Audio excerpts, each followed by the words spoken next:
तो नमस्कार, जोहार, बहुत-बहुत स्वागत है आप सभी का हमारे यूट्यूब चैनल पे। दोस्तों आज की इस वीडियो में बात करेंगे BBMKU UG semester 4 history major paper 6 की। इसमें आज हम लोग करेंगे दोस्तों नेपोलियन बोनापार्ट के पतन के कारण, जो कि आपके परीक्षा के दृष्टिकोण से बहुत ही ज़्यादा महत्वपूर्ण रहने वाला है दोस्तों। इससे पहले मैंने नेपोलियन बोनापार्ट का उदय का वीडियो बना दिया है, अगर आप सभी ने उसे नहीं देखा है तो जाके चैनल पर देख सकते हो। आज करेंगे दोस्तों नेपोलियन बोनापार्ट का पतन, जो कि आपके लिए बहुत ही ज़्यादा महत्वपूर्ण रहने वाला है दोस्तों, ठीक है।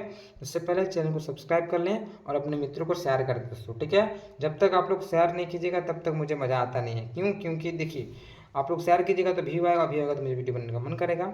चलिए देखते हैं पतन के कारण क्या क्या हो सकते हैं। तो दोस्तों नेपोलियन बोनापार्ट के पतन के कारण कुछ इस प्रकार से है। दोस्तों इतिहास में नेपोलियन विश्व के सबसे महान सेनापतियों में गिना जाता है। उसने एक फ्रांस में एक नई विधि संहिता लागू की थी, जिसे ठीक है नेपोलियन संहिता के नाम से जाना जाता है। तो फ्रांस में उन्होंने एक नई विधि संहिता लागू की थी, जिसे नेपोलियन की संहिता के नाम से जाना जाता है। नेपोलियन एक महान योद्धा विजेता था दोस्तों, ठीक है। ग्रांड एम्पायर का निर्माण उसके प्रयत्नों और प्रतिभा का परिणाम था। वह स्वयं में एक इतिहास था दोस्तों, बहुत ही अच्छा ठीक है उनका कार्यकाल रहा है। और आप जानते ही हैं जिस प्रकार से बोला जाता है कि जब फ्रांस जीतता है तो बाकी यूरोप को सर्दी जुकाम आ जाती है। तो किस कारण से दोस्तों? यही नेपोलियन बोनापार्ट के कारण से दोस्तों, ठीक है। उसका उत्कर्ष एक असाधारण घटना थी, परंतु उसका पतन भी कोई साधारण नहीं था दोस्तों, ठीक है। 1807 के बाद के वर्षों में उसकी एक के बाद एक पराजय ने उसके पतन के कगार पर खड़ा कर दिया दोस्तों। तो भैया उस एक एक चीज़ ऐसे हुई ना 1807 के बाद, तो उन्होंने लास्ट में उसको पतन होना पड़ा। भाई बहुत अच्छा कार्य कर रहा हमने देखे, बहुत अच्छा शासक रहा था, बहुत ठीक है अच्छे कार्य भी किए हैं उन्होंने, फिर भी पतन क्यों हो गया उन चीज़ों का आज हम लोग चर्चा करेंगे दोस्तों, ठीक है। क्योंकि हार का कारण तो कुछ होना चाहिए, असफल क्यों हो गया, पतन क्यों हुआ वो जब इतना अच्छा रहा होगा, तो उन चीज़ों को देखते हैं। तो सबसे पहला हमारा जो रहेगा वो नेपोलियन की महत्वाकांक्षाएं दोस्तों। देखिए नेपोलियन एक महत्वाकांक्षी व्यक्ति था। अगर बात कर सकते हैं नेपोलियन बोनापार्ट की, तो एक पतन के कारण में ये कारण आप लोग लिख सकते हैं कि नेपोलियन बोनापार्ट जो थे एक महत्वाकांक्षी व्यक्ति थे। वह संपूर्ण यूरोप को अपने अधिकार में करना चाहता था, पूरा यूरोप को चाहता था कि भाई ये सारा का सारा मेरा अंडर में रहे, ठीक है। इसके लिए उसने अपने जीवन काल में लगभग 40 युद्ध लड़े और अधिकांश में सफलता प्राप्त किया दोस्तों। देखिए अधिकांश उन्होंने 40+ युद्ध लड़े हैं, लेकिन जितने भी युद्ध लड़े हैं सब में कहीं ना कहीं नेपोलियन को जीत प्राप्त हुई दोस्तों, है ना। और उन सफलताओं में उसके सेनानायकों और सैनिकों का भी योगदान रहा है, परंतु सफलता का सारा श्रेय वह स्वयं लेना चाहता था। देखिए ऐसे कोई भी युद्ध हम लोग लड़ते हैं, कोई भी युद्ध लड़ा जाए तो केवल एक व्यक्ति के सहारे हम लोग युद्ध नहीं जीत सकते, हम सभी जानते हैं। इसी प्रकार से जो नेपोलियन युद्ध लड़ता था उसके सेनानायक सेनापति हुआ करते थे, सभी का योगदान हुआ करता था, लेकिन यहाँ पे सफलता का जो श्रेय दिया जाता था वो स्वयं ले लेते थे। भाई कि जो जीते हैं वो हम खुद जीते हैं, अपने बल पर जीते हैं, तो ऐसा नहीं होगा दोस्तों, ठीक है। श्रेय सभी को देना चाहिए कि नहीं भाई मैं जीता हूँ, ठीक है मैं राजा हूँ, लेकिन ये श्रेय हम हमारे सैनिक को भी जाता, हमारे सैनिक ना होते तो हम जीत नहीं पाते हैं। तो ये चीज़ ना करके नेपोलियन क्या करता था भाई, अपने आप में सारा श्रेय ले लेता था, ठीक है। जिससे उसके कई जो विश्वासी सेनापति रहे होंगे, सेनानायक रहे होंगे, ठीक है, वह भी उससे रुष्ट होने लगे और उसकी महत्वाकांक्षाओं के कारण उसकी सेना थक चुकी थी और उसके अधिकांश योग्य सेनापति भी समाप्त हो चुके थे। तो एक कारण आप पतन के बता सकते हैं कि भाई नेपोलियन बोनापार्ट जो था वो एक महत्वाकांक्षी व्यक्ति था। वो युद्ध तो जीतते थे, यानी कि युद्ध जीतने के बाद भी पूरा श्रेय अपने आप में ले लेता था, भाई मैं ही सब कुछ हूँ, मैं ही जीत रहा हूँ। तो मैं की भावना यहाँ पे उसमें आ गई थी, ठीक है। इस कारण से उसकी जो सेनापति थी, सेनानायक थे, इसमें थोड़ा रुष्ट थोड़े दुखी हो गए थे, तो इसलिए मनोबल टूटता है दोस्तों, है ना। चलिए तो एक कारण ये बता सकते हैं। दूसरा आप जो कारण बता सकते हैं दोस्तों, वो आप बता सकते हैं राष्ट्रीयता का विकास। देखिए राष्ट्रों में राष्ट्रवाद की भावना का विकास नेपोलियन के पतन का एक प्रमुख कारण हो जाता है, ठीक है। देखिए राष्ट्रवाद की भावना से प्रभावित होकर ही यूरोप के देशों के लिए विदेशी शासन का विरोध करना उचित ही था। स्पेन, पुर्तगाल, ऑस्ट्रेलिया, रूस, प्रशा के निवासी राष्ट्रीयता की भावना से, ठीक है, उत्प्रेरित होकर संघर्षित हो गए और प्रबल राष्ट्रीय, ठीक है, विरोध के आगे नेपोलियन की शक्ति टूटने लगी। तो जब ये सभी में राष्ट्रीयता की जब भावना जगने लगे दोस्तों, तो कहीं ना कहीं यहाँ पे नेपोलियन का एक पतन का कारण बन जाता है, ठीक है। तो ये दूसरा रीज़न हो गया। तीसरा हम लोग क्या बोल सकते हैं दोस्तों, तीसरा रीज़न हम लोग बता सकते हैं समय व्यतीत करना। तो नेपोलियन हालांकि ऐसे तो समय व्यर्थ नहीं करता था, लेकिन कुछ ऐसा युद्ध है जिसमें उन्होंने बहुत ही ज़्यादा समय व्यतीत कर दिया, ठीक है। तो एक रीज़न वो भी हो जाता है। देखिए, नेपोलियन के दैनिक जीवन से ज्ञात होता है कि वह समय का बड़ा ही पाबंद था, ठीक है। बहुत ही अच्छा टाइम टेबल का उसका एक रहता था, ठीक है, समय से चलता था वो, तथा कभी व्यर्थ व्यतीत नहीं करता था। परंतु उसने 2 सैनिक अभियानों में समय व्यर्थ नष्ट कर दिया। देखिए, वो समय का बहुत ही पाबंद था भाई, समय को बहुत लेके चलता था, लेकिन 2 ऐसा ही उसका युद्ध था, ठीक है, जिसमें उन्होंने समय का बहुत ही नष्ट किया, ठीक है। उसमें प्रमुख रूप से जैसे कि रूस का हम लोग अभियान बोल सकते हैं। तो एक रूस का अभियान, ठीक है, या वह रूस में व्यर्थ समय व्यतीत नहीं करता तो भाई उसकी शक्ति का विनाश नहीं होता। तो रूस के जो युद्ध हो रहे थे उस समय भी उन्होंने थोड़ा सा समय का दुरुपयोग किया दोस्तों, सही से नहीं किया उपयोग, इस कारण से एक उसका कारण हार का होता है, पतन का होता है। दूसरी घटना हम लोग बात करेंगे दोस्तों, वाटरलू का युद्ध। वाटरलू हम जानते हैं दोस्तों, उसका अंतिम युद्ध था। तो वाटरलू का युद्ध की जैसे कि 18 जून 1815 में वाटरलू में नेपोलियन ने प्रातः काल के 4 घंटा व्यर्थ गंवा दिया। यानी कि भाई उन्होंने भाई 4 घंटा ना ऐसे ही व्यतीत कर दिया। तो 4-4 घंटा जो व्यतीत कर रहा था, जिस कारण से इसको एक हार का परिणाम मिलता है। तो वाटरलू में जब देखते हैं कि यह 4 घंटे उसको, ठीक है, सर्वदा के लिए ले बैठे, और उसका भाग्य का सूर्योदय भाई सूर्यास्त, ठीक है, सूर्य सदैव के लिए अस्त हो गया, ठीक है। तो इस प्रकार से देख रहे हैं कि वाटरलू उसका अंतिम युद्ध होता है, और 4 घंटा पहले वो पहुंच जाता था भाई युद्ध भूमि पे, और 4 घंटा जो व्यतीत करता था वो व्यर्थ समय, जिस कारण से उसको हार का सामना करना पड़ा, और उसका जो सूर्य है वो अस्त हो गया दोस्तों, ठीक है। ये उसका अंतिम युद्ध होता है। तो आप एक पतन का कारण बता सकते हो, समय व्यर्थ व्यतीत करना। वो जो थे, समय का तो पाबंदी था, लेकिन 2 ऐसे युद्ध थे जैसे कि रूस का युद्ध और वाटरलू का युद्ध। इन दोनों अभियानों में क्या हुआ, वो समय का थोड़ा पालन नहीं किया, इस कारण से उसको हारना पड़ा, और हारना पड़ा तो क्या, पूरा का पूरा ही उसको ले दे के उसको डूबना ही पड़ा दोस्तों, ठीक है। तो 2 यहाँ पे 3 कारण हो गए, ठीक है। चलिए, तो अब हम लोग देखेंगे दोस्तों नौ शक्ति की दुर्बलता। तो नेपोलियन के पतन के एक कारण ये भी होता है दोस्तों नेपोलियन के पतन का एक प्रमुख कारण फ्रांस की नौ शक्ति की दुर्बलता था, ठीक है।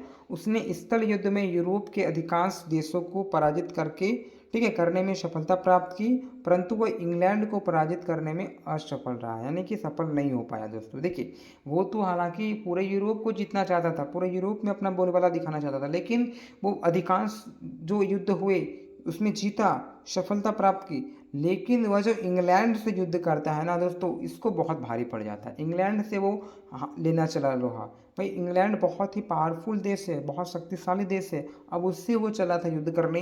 तो इंग्लैंड से जब उसका युद्ध हुआ तो इंग्लैंड वो जीता, और जो ये है हारा, ठीक है।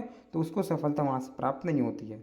इंग्लैंड ही फ्रांस का परम शत्रु था, और वह ही नेपोलियन के विरुद्ध बार बार गुटों का निर्माण करता रहा है, और इंग्लैंड के जहाजी बेड़ों को परास्त करना आसान काम नहीं था दोस्तों, ठीक है, क्योंकि इंग्लैंड की नौशक्ति बहुत ही सर्वश्रेष्ठ थी दोस्तों, बहुत ही शक्तिशाली थी, ठीक है। तो वो इंग्लैंड से लोहा लेना चला था दोस्तों, ठीक है। तो इंग्लैंड बहुत ही बड़ा शक्तिशाली, बहुत ही सर्वश्रेष्ठ उसका ये है, अब उससे वो युद्ध करने चला, तो हार का तो सामना करना ही पड़ेगा दोस्तों। तो एक उसका असफलता यानी कि पतन का कारण आप बता सकते हो, ठीक। तो चलिए आगे दूसरा हम लोग बोलेंगे दोस्तों, भाई भतीजावाद। देखिए, इसमें क्या है ना कि नेपोलियन अपने भाई भतीजे, अपने मतलब परिवारजनों को बहुत प्रेम करता था, भरोसा करता था, लेकिन इसके जो घर वाले हैं, इसके परिवारजन हैं, इसको सपोर्ट नहीं किया, तो ये भी कारण हो जाता है दोस्तों इसके पतन का, ठीक है, असफलता का।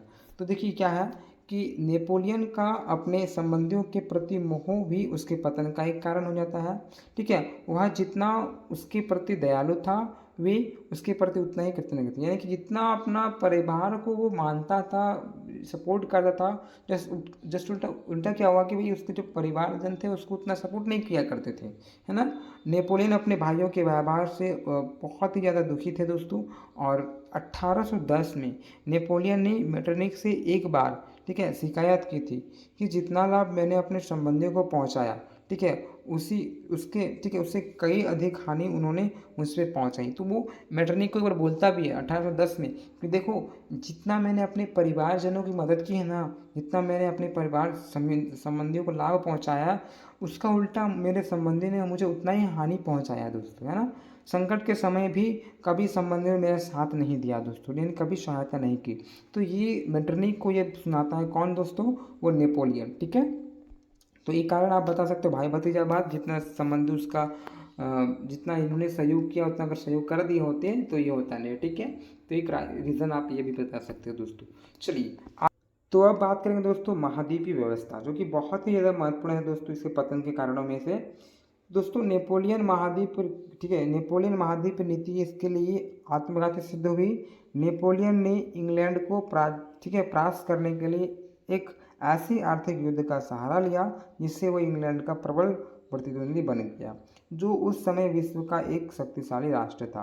वही मैंने बताया कि इंग्लैंड से लोहा लेकर बहुत ही बड़ी गलती की इन्होंने, क्योंकि भाई इंग्लैंड बहुत ही ज़्यादा शक्तिशाली राष्ट्र था और उससे वो युद्ध करने चला, ठीक है। उसके श्रेष्ठ नौसेना और विस्तृत, ठीक है, औपनिवेशिक साम्राज्य उसकी शक्ति के आधार थे।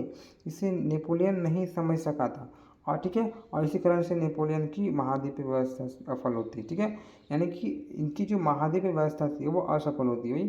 क्यों? क्योंकि इन्होंने इंग्लैंड के प्रति उन्होंने ये किया और इंग्लैंड से भाई युद्ध लेने का प्रयास किया। तो इंग्लैंड है भाई, छोटा मोटा देश है नहीं, है ना। तो इसको ये पता ही नहीं था, पता भी था तो वो तो फिर अपने ये में ले रहा था, तो जिस कारण से इसका पतन का कारण हो जाता है दोस्तों, और इसका एक रीज़न हो जाता है। चलिए आगे हम लोग बोल सकते हैं दोस्तों, ठीक है, स्वभाव दोष। नेपोलियन का स्वभाव दोष क्या था? तो नेपोलियन एक जिद्दी स्वभाव की महत्वाकांक्षी शासक था भाई, जिद्दी टाइप का था और वो महत्वाकांक्षी शासक था। सम्राट बनने के पश्चात उसने क्या किया, अपने हितैषी सलाहकारों से राय लेना ही बंद कर दिया, है ना।